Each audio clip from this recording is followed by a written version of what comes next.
Aloha, this is my article presentation for making the switch from assessment for ranking towards assessment for learning. And it is basically the challenges facing the small island states of the Pacific. So we are going to talk more about this switch and how it relates in the Pacific itself. First off, we just want to get a head start with having a knowledge of what assessment is. Assessment is basically a process of gathering information or evidence about student learning, what they have achieved as well as what they have yet to achieve, and how effective those teachings have been. For those who love, for the money lovers and in the business world, assessment may have a different meaning. It can be a regulatory process aimed at assuring stakeholders of their investment. Either one of these definitions, we are using the former definition of assessment, which is a process of gathering evidence to kind of get an idea of what my whole presentation is about. There is a common misconception of what assessment is for the Pacific Islands. Pacific Islands and the schools in the Pacific Islands, their definition of assessment is a synonym to exam itself. It's synonymous to examination. Those who do well go to the next level. Those who don't usually have that sign on their face. They don't get to go to the next level. They either stay in the same level, they either repeat it, but most of the kids, when they're repeated, they are ashamed, so they prefer to stay home or to go find a job. And this is where we have this hindrance to any effort to improve quality learning. Therefore, in this presentation, we'll basically cover assessment ranking and assessment learning, what they are, and which one of these two assessments is best to bring about quality learning itself. Assessment for ranking is a proportion of students selected to the next level and determined by their examination results. This type of assessment is rampant in Samoa and all of the other Pacific Islands. They have PSSC and School C, and therefore teachers spend most of their time and effort coaching students for their examinations, and part of their curriculum is defined by past year's examination. And as a student who's been in the Pacific and being schooled in the Pacific Islands, this is the case where we have past examinations and direct instructions are from these past examinations. So all you learn are things from the past exams, and they just give it to you. You know, learn, memorize the question, learn how to do it, and that's it.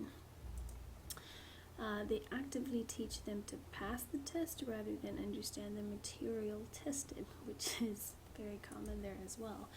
And through this active teaching to actually pass the test and not understand any of the materials tested, it creates an obvious gap between the smart kids and the not so smart kids.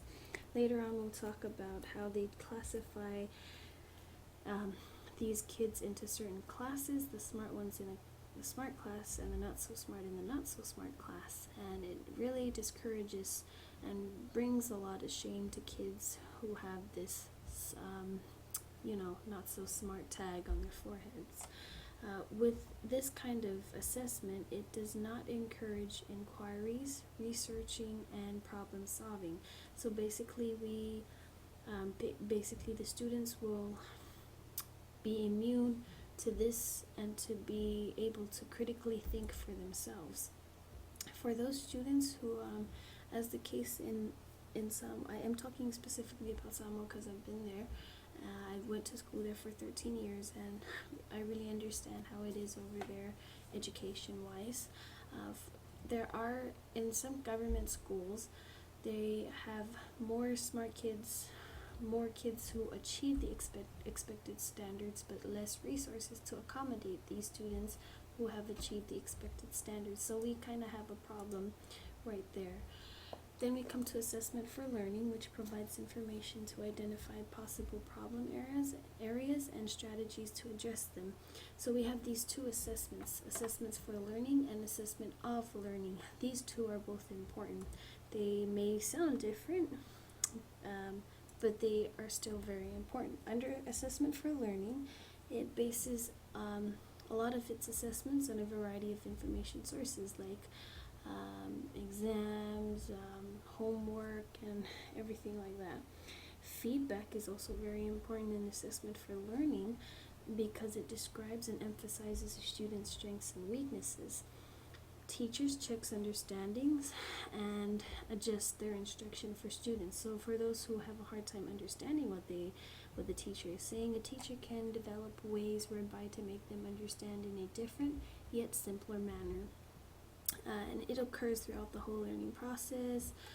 For assessment of learning, it accompanies a number letter grade, compares one student's achievement with standards, and the results can be communicated to the student and parents. By here we address the contribution of families to help out with a student's education, and it occurs at the end of the learning unit. The ultimate purpose of any quality learning is to improve student learning and teachers' teaching, and hence the quality of education. Teachers are to be responsive to students. Part of their feedbacks will tell them or determine to the student what they can do and reveals their strengths and weaknesses so they can work on their weaknesses and improve on their strengths. For the teachers, part of this responsive interaction between the teachers and the students, it is considered a tool for gathering crucial information and for monitoring changes in standard of performance over time. As teachers, we want to know if we are making progress or not. Part of that knowledge to want to know is from here, knowing the interaction between knowing the student's strengths and weaknesses. Assessment for learning encourages more teacher involvement, enhances effective learning, and encourages students to try to the best of their ability, as that lovely woman and child are doing. This is just a model, standard-based model, and all these things are characterizes assessment for learning. We have daily standard goals, models or examples, which I think are the most effective ways to teach. If you have models or examples, it just expands the knowledge of a child.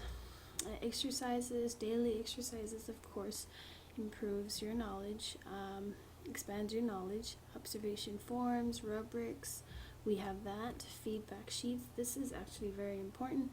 It creates a teacher-student bond where the student goes to the teacher in need of help, and the teacher addresses the areas where that child needs help and helps the student sees what they lack so that they can improve on it. I think it's very good. It identifies standards and components and lesson planning with the standards. So this is just basic things that we know about teachers, but they are very important as to the fact that they promote effective learning, not through placements or anything like that. So that is basically my presentation, considering, and just to know that because in the Pacific Islands, teachers are more ingrained into this attitude to assess their students through ranking, it was very hard for them to make any changes because one thing they know, it's costly, and most of the teachers there aren't trained in multi areas, therefore they have a specified area, and it's therefore very hard for them to try to adapt to this new switch from ranking to actual learning. But I leave you with this lovely woman's quote. I know most of you may not know her, but she's Krista McCliff. She had a wonderful yet tragic life, with tragic end to her life. she made this famous quote, which happens to be the title of her textbook for education, for this education class, which says, "I touch the future, I teach." This is very, this summarizes as a whole the role of a teacher, and that is to teach. We touch we may not make a difference in every single student in our class, but one by one, we can make a difference. We can be part of their future by teaching them what they need to know about this life. And so part of being an effective teacher is not only to see which one is better than the other, but trying to let them know and recognize themselves that they have a high potential to become way better than their present states. And yep, I hope you learned something from my presentation. Aloha.